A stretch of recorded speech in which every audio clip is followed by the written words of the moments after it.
മിന്നുകെട്ട് ഭാഗം 24. രചന അവതരണം ദിവ്യരാജ്. എന്താ എഡ്ഡിച്ചായ? ചെറിയൊരു ആധിയോടവൾ ചോദിച്ചു. അമ്മാളു, എന്നെ ശരിക്കും മറന്നോ നീ? ഒട്ടും ഓർക്കാൻ കഴിയണില്ലേ?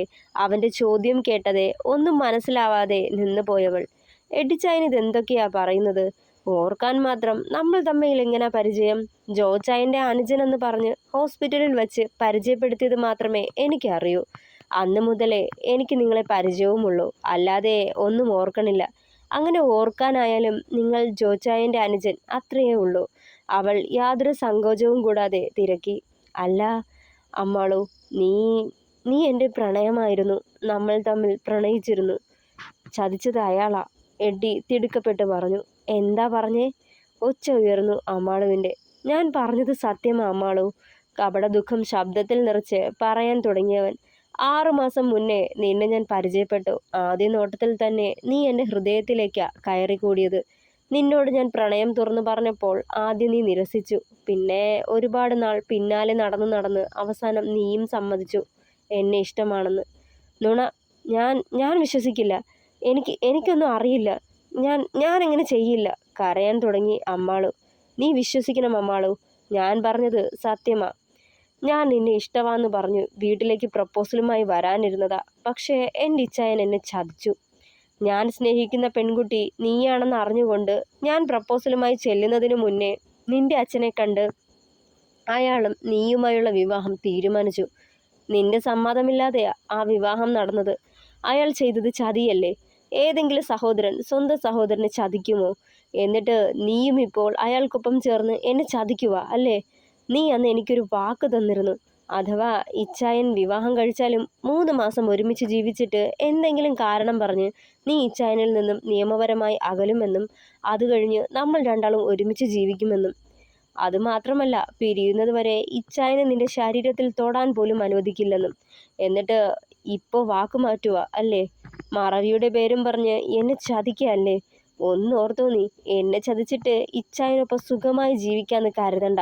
ഈ സത്യങ്ങളെല്ലാം ഞാൻ ഇച്ചായനെ അറിയിച്ചാലുണ്ടല്ലോ, പിന്നെ നിന്നെ ഇച്ചായൻ തന്നെ പുറത്താക്കും. അത് വേണോ? ഭീഷണിയുടെ സ്വരത്തിൽ അവളോട് ചോദിച്ചു. നിങ്ങൾ എന്തൊക്കെയാ പറയുന്നത്? ഞാൻ ചതിച്ചു എന്നോ?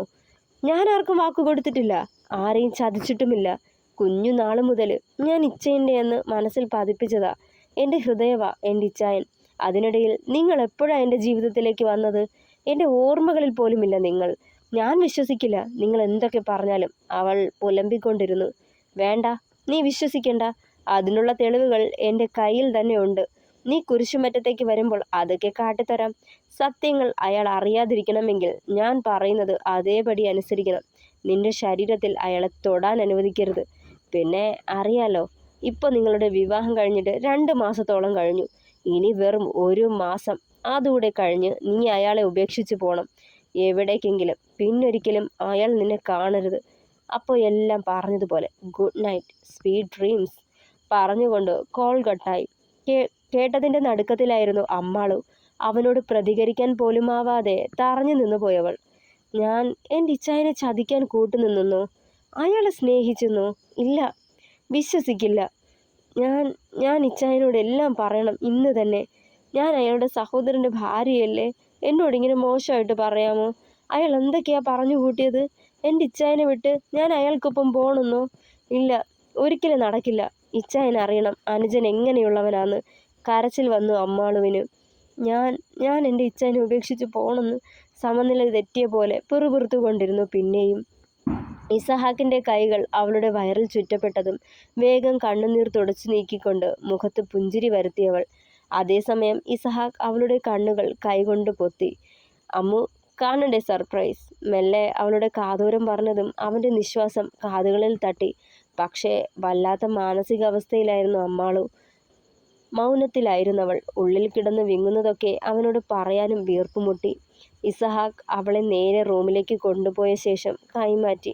മുന്നിലെ മനോഹരമായ കാഴ്ച നേരാവണ്ണം ആസ്വദിക്കാൻ കൂടി കഴിഞ്ഞില്ല. ഉള്ളിലെ സംഘർഷം അവളെ തളർത്തി തുടങ്ങിയിരുന്നു. ഇഷ്ടായോ? പതിയെ ചോദിച്ചപ്പോഴാണ് കണ്ണുകൾ ചുറ്റിലും പരതിയത്. റൂമിൽ 4 വശത്തും അവിടെയായി മെഴുകുതിരികൾ മാത്രം തെളിയിച്ചു വച്ചിരിക്കുന്നു. അതും ഹാർട്ട് ഷേപ്പിലെ മെഴുകുതിരികൾ. ആകെ മെഴുകുതിരി വെട്ടം മാത്രമേ ഉള്ളവിടെ. വൈറ്റ് ബെഡ്ഷീറ്റ് കൊണ്ട് ബെഡ് മൂടിയിരിക്കുന്നു. അതിനു പുറത്തായി ഹാർട്ട് ഷേപ്പിലുള്ള ചുവന്ന നിറത്തിലുള്ള പില്ലോകൾ. ബെഡ്ഷീറ്റിന് മുകളിലായി ചുവന്ന റോസാ പെറ്റൽസ് നിരത്തിയിരിക്കുന്നു. എല്ലാം കണ്ട് അമ്പരന്ന് പോയവൾ, എങ്ങനുണ്ട്, ഇഷ്ടായോ? ചിരിയോടെ അവനത് ചോദിച്ചതും അതെ എന്ന് തലയാട്ടി നിർജീവമായി ചിരിച്ചുകൊണ്ട്. പെട്ടെന്ന് തട്ടിക്കൂട്ടിയത്. കാത്തു കാത്ത് വന്നെത്തിയ ദിവസമല്ലേ, അങ്ങനെ വെറുതെ കളയാൻ പറ്റില്ലല്ലോ. നമ്മുടെ ഫസ്റ്റ് നൈറ്റ് മോർ സ്പെഷ്യൽ ആക്കാൻ തോന്നി, അതാ.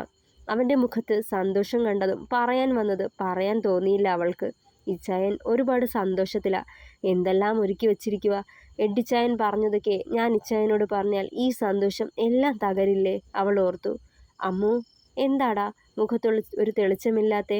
ഇസഹാക്ക് അത് ചോദിച്ചുകൊണ്ട് അവളുടെ മുഖം കയ്യിലെടുത്തതും ചിരിക്കാൻ ശ്രമിച്ചു അമ്മാളു. പക്ഷെ കഴിഞ്ഞില്ല. ഇതൊക്കെ കണ്ട് പേടിച്ചോടി നീ? ചിരിയോടെ ചോദിച്ചതും ഇല്ലെന്ന് തലയാട്ടി. പേടിക്കൊന്നും വേണ്ട, നിന്റെ ഇച്ചായനല്ലേ പെണ്ണെ, കള്ളച്ചിരിയോടെ പറഞ്ഞുകൊണ്ട് അവളെ നെഞ്ചിലേക്ക് അണച്ചു പിടിച്ചു. ഉടനെ കബോർഡിനടുത്തേക്ക് നടന്ന് അതിൽ നിന്നും ഒരു കിറ്റ് എടുത്ത് അവളുടെ നേരെ നീട്ടി. അമ്പരപ്പോടെ അവനെ മുഖമുയർത്തി നോക്കി അമ്മാളു. എൻ്റെ കൊച്ച്, സാരി ചുറ്റി വന്നാ മതി, വേഗം വേണം, നമുക്ക് മുന്നിൽ ഇനി സമയമില്ല, ചിരിയോടെ പറഞ്ഞുകൊണ്ട് അവളുടെ കയ്യിലേക്ക് അത് വെച്ചു കൊടുത്തു. അമ്മാളു വേഗം വാങ്ങിക്കൊണ്ട് ബാത്റൂമിലേക്ക് നടന്ന് അലറിക്കരയുന്ന മനസ്സോടെ ബാത്റൂമിലേക്ക് ചെന്ന് ശബ്ദമുണ്ടാക്കാതെ വായ പൊത്തിപ്പിടിച്ച് കരഞ്ഞു ഏറെ നേരം. എന്താ തനിക്ക് മാത്രം ഇങ്ങനെ? കുറച്ചു നേരം മുന്നേ വരെ ഇച്ചായനെ പോലെ താനും ഒരുപാട് സന്തോഷിച്ചതാ. പക്ഷേ ഇപ്പോൾ ഏറെ ദുഃഖം തോന്നാ. ആ ഫോൺ കയ്യിലെടുത്ത നിമിഷത്തെ സ്വയം ശപിച്ചവൾ. വേണ്ടിയിരുന്നില്ല, എൻ്റെ ഇച്ചായനൊപ്പം സന്തോഷം മാത്രമായിരുന്നു. ഇപ്പോൾ വല്ലാത്തൊരു ഭയം തോന്നാ. കുറേ നേരം വീർപ്പുമുട്ടലടക്കി പിടിച്ച് തേങ്ങി. വീണ്ടും നിന്നാൽ ഇസഹാക്കിന് സംശയം തോന്നുമെന്നോർത്ത് വേഗം സാരി കയ്യിലെടുത്ത് ചുറ്റാൻ തുടങ്ങി. ചുവന്നൊരു ട്രാൻസ്പെറൻ്റ് ആയ സാരിയിൽ കറുത്ത സ്റ്റോൺ വർക്കായിരുന്നു. തലമുടി വിടർത്തിയിട്ട് ഈറൻ മുടിയോടെ അവൾ പുറത്തേക്കിറങ്ങി. ഇസഹാക്ക് അവളെ അടിമുടി നോക്കി വിടർന്ന മിഴികൾ. അവൾ അവൻ്റെ അടുത്തേക്ക് വന്നു. മനസ്സ് തുറന്ന് സന്തോഷിക്കാൻ കഴിയാത്തതുപോലെ എല്ലാം തുറന്നു പറയാമെന്ന് മനസ്സിൽ ഉറപ്പിച്ചുകൊണ്ട് അവൻ അടുത്തേക്ക് നടന്നു. ഇസഹാക്ക് അവളെ അരയിലൂടെ കൈചേർത്ത് തന്നിലേക്ക് ചേർത്ത് പിടിച്ചു വശ്യമായി. ഇച്ചായ, അമ്മാള് പതിയെ വിളിച്ചു. എന്താ അമ്മു? അവളുടെ മുഖത്തൂടെ വിരലൊടിച്ചുകൊണ്ട് ചോദിച്ചവൻ. ഇച്ചായ, എനിക്ക് കുറച്ച് സംസാരിക്കാനുണ്ട്, ഇടർച്ചയോടെ പറഞ്ഞവൾ. നടക്കില്ല, ഇന്നത്തെ രാത്രി സംസാരിക്കാനുള്ളതല്ല, നമുക്ക് പ്രണയം പങ്കുവയ്ക്കാനുള്ളതാ, നേർത്ത നാദത്തോടെ പറഞ്ഞവൻ. ഇച്ചായ, ഞാൻ അത്... അവളെ തടഞ്ഞുകൊണ്ട് ചൂണ്ടുവിരൽ ചുണ്ടുകൾക്ക് കുറുകെ വെച്ച് അരുതെന്ന് തലയാട്ടിയവൻ. മിണ്ടരുത്, കണ്ണിറുക്കിക്കൊണ്ട് പുഞ്ചിരിച്ചു. അമ്മു, അഥവാ എന്തെങ്കിലും പറയാനുണ്ടെങ്കിൽ അത് നാളെ. ഇന്നത്തെ ദിവസം എൻ്റേതാ, എനിക്ക് മാത്രമുള്ളത്. ഇന്ന് മറ്റൊരു സംസാരമോ ചിന്തയോ ഒന്നും വേണ്ട. പൂർണ്ണമായും ഞാനും നീയും പിന്നെ നമ്മുടെ പ്രണയവും മാത്രം മതി. അവളിലേക്ക് മുഖമടുപ്പിച്ചുകൊണ്ട് പറഞ്ഞതും അമ്മുവിന് ഒന്നും പറയാൻ തോന്നിയില്ല. പിന്നെയും എന്തെങ്കിലും സംസാരിക്കാൻ തുടങ്ങുന്നതിന് മുന്നേ അവളുടെ മുഖം കയ്യിലെടുത്തുകൊണ്ട് അധരം നുകർന്നവൻ. അവളെ തെല്ലും വേദനിപ്പിക്കാതെ പ്രണയത്തോടെ ഏറെ നേരം നീണ്ടുനിന്ന ചുംബനത്തിനൊടുവിൽ അവളിൽ നിന്നും അകന്നു മാറി ഇസഹാക്ക്. അവൻ്റെ കൈവിരലുകൾ നിയന്ത്രണമില്ലാതെ അവളിലൂടെ ഒഴുകി നടന്നു. അവൻ്റെ വിരലുകൾ അവളുടെ മേനി അനാവൃതമാക്കവേ നാണത്തോടെ കണ്ണുകൾ മുറുക്കിയടച്ച് അവന് വിധേയായി കൊടുത്തു. അവളുടെ ബാഹ്യ സൗന്ദര്യം, അതിൻ്റെ നിറവിൽ അവനറിഞ്ഞു. സിരകളെ ചൂട് പിടിപ്പിക്കുമാറ് വശ്യമായിരുന്നെന്ന് തോന്നി അവളുടെ സൗന്ദര്യം. പിന്നെപ്പോഴോ അവൻ്റെ പ്രണയദാഹം അടക്കുമാറ് അവളിലേക്ക് ആഴ്ന്നവൻ. അവനിലെ പ്രണയാഗ്നി അതിൻ്റെ തീവ്രതയിൽ തന്നെ അവളിലേക്ക് പകർന്നുകൊണ്ട് ആ നോവിലും അവളുടെ മനസ്സ് കലുഷിതമായിരുന്നു. ഇസഹാക്കിനു വേണ്ടി നോവ് കടിച്ചമർത്തുമ്പോൾ കണ്ണുകൾ നിറഞ്ഞു തുളുമ്പിക്കൊണ്ടിരുന്നു. അവൻ്റെ ദാഹം ശമിച്ച പോലെ കിതപ്പോടെ അവളിൽ നിന്നും അടർന്നു മാറിക്കൊണ്ട് ബെഡിലേക്ക് ചാഞ്ഞു. അല്പനേരം കഴിഞ്ഞു കിതപ്പൊന്നാറിയതും അവളെ ചേർത്തു പിടിച്ചവൻ നെഞ്ചിലേക്ക് തൻ്റെ പ്രണയം പൂർണ്ണതയിലെത്തിച്ചവളുടെ നെറുകിൽ മൃദുവായി ചുംബിച്ചു. അവൻ്റെ നെഞ്ചിലേക്ക് ആ പ്രണയത്തണലിലായി അലിഞ്ഞു ചേർന്നവൾ. അമ്മു, മൃദുവായി വിളിച്ചു ഇസഹാക്ക്. മിഴികളുയർത്തി അവനെ നോക്കമാത്രം ചെയ്തു. താങ്ക്സ്, എൻ്റെ ആഗ്രഹങ്ങൾ സാധിച്ചു നൽകിയതിന്, പിന്നെ എല്ലാം എനിക്ക് തന്നതിന്. അവളുടെ നെറുകിൽ മെല്ലെ ചുംബിച്ചു കൊണ്ടിരുന്നു. ഏറെ നേരത്തിന് ശേഷം അവനെ മുഖമുയർത്തി നോക്കിയതും ഇസഹാക്ക് ഉറങ്ങിയെന്ന് കണ്ടു. പതിയെ എഴുന്നേറ്റ് ബെഡ്ഷീറ്റ് കൂട്ടിപ്പിടിച്ച് പുറത്തേക്ക് നടന്നു. കണ്ണുകൾ ഈറനണിഞ്ഞു. കണ്ണുനീർ കവിളുകളെ തഴുകി ഒഴുകിക്കൊണ്ടിരുന്നു. ബാൽക്കണിയിൽ നിന്ന് ഏറെ നേരം ഇസഹാക്കിൽ നിന്നും സത്യങ്ങൾ മറച്ചു വെച്ചതിൻ്റെ കുറ്റബോധം അവളെ തളർത്തിക്കൊണ്ടിരുന്നു. ഓരോ നിമിഷവും വീണ്ടും വീണ്ടും എഡ്ഡിയുടെ വാക്കുകൾ കാതിൽ അലയിടിച്ചു കൊണ്ടിരുന്നു. നീ അന്ന് എനിക്കൊരു വാക്ക് തന്നിരുന്നു. അഥവാ ഇച്ചായൻ വിവാഹം കഴിച്ചാലും 3 മാസം ഒരുമിച്ച് ജീവിച്ചിട്ട് എന്തെങ്കിലും കാരണം പറഞ്ഞ് നീ ഇച്ചായനിൽ നിന്നും നിയമപരമായി പിരിയുമെന്നും അത് കഴിഞ്ഞ് നമ്മൾ രണ്ടാളും ഒരുമിച്ച് ജീവിക്കുമെന്നും. സത്യങ്ങൾ അയാൾ അറിയാതിരിക്കണമെങ്കിൽ ഞാൻ പറയുന്നത് അതേപടി അനുസരിച്ചേക്കണം. നിന്റെ ശരീരത്തിൽ അയാളെ തൊടാൻ അനുവദിക്കരുത്. ശരീരത്തിലൂടെ ഒരു വിറയൽ പാഞ്ഞുപോയി. ഉച്ചം തല മുതൽ ഉള്ളംകാൽ വരെ പടരുന്ന ഭയം. കണ്ണുകൾ മുറുക്കി അടച്ചതും അതുവരെ കണ്ണുകളിൽ തങ്ങിയ കണ്ണുനീർ കണങ്ങൾ ഒഴുകി വീണ്ടും. പിന്നിലൂടെ ഇസഹാക്കിന്റെ കൈകൾ അവളെ പുണർന്നുകൊണ്ട് ചേർത്ത് പിടിച്ചതും സ്തംഭിച്ചു നിന്നുപോയി. കരഞ്ഞു കലക്കിയ കണ്ണുകൾ അവൻ കാണുമോ എന്നവൾ ഭയന്നുപോയി. അവളുടെ തലമുടി വശത്തേക്ക് വകഞ്ഞു മാറ്റിക്കൊണ്ട് അവന്റെ അധരങ്ങൾ പിൻകഴുത്തിൽ ആവേശത്തോടെ അലയാൻ തുടങ്ങി. അമ്മോ, ഉറങ്ങുന്നില്ലേ പൊന്നെ? അവളെ തനിക്ക് അഭിമുഖമായി തിരിച്ചു നിർത്തിക്കൊണ്ട് ചോദിച്ചതും അവന്റെ നെഞ്ചിലേക്ക് അവൾ ചാഞ്ഞിരുന്നു. എന്നാടാ, എന്തിനാ ഇവിടെ ഇങ്ങനെ ഒറ്റയ്ക്ക് നിൽക്കുന്നത്?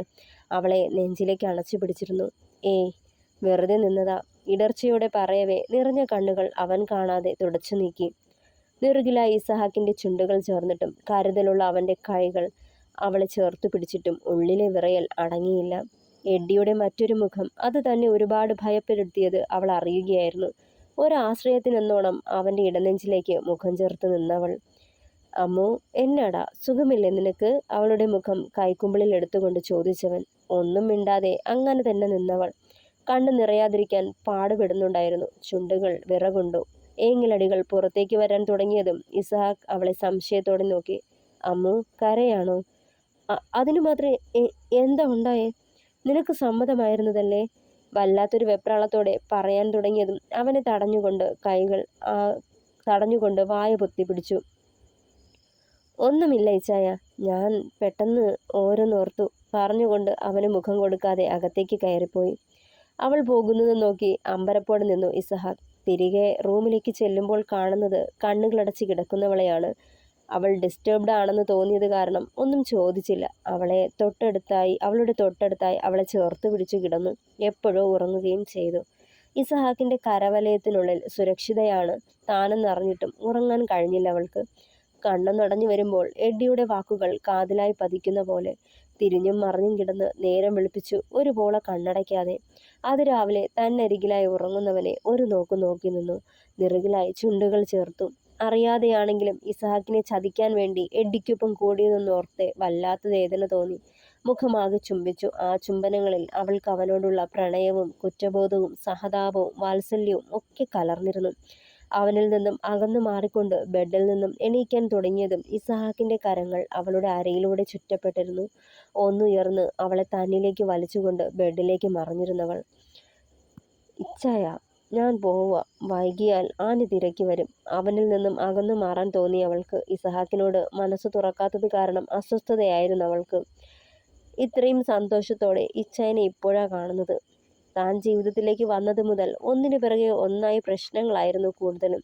താനിപ്പോ എല്ലാം തുറന്നു പറയുമ്പോൾ ഇച്ചായന് എന്തായാലും വിഷമമുണ്ടാവും. ഈ സന്തോഷത്തെ തച്ചുടച്ചുകൊണ്ട് ഒന്നും പറയണ്ട.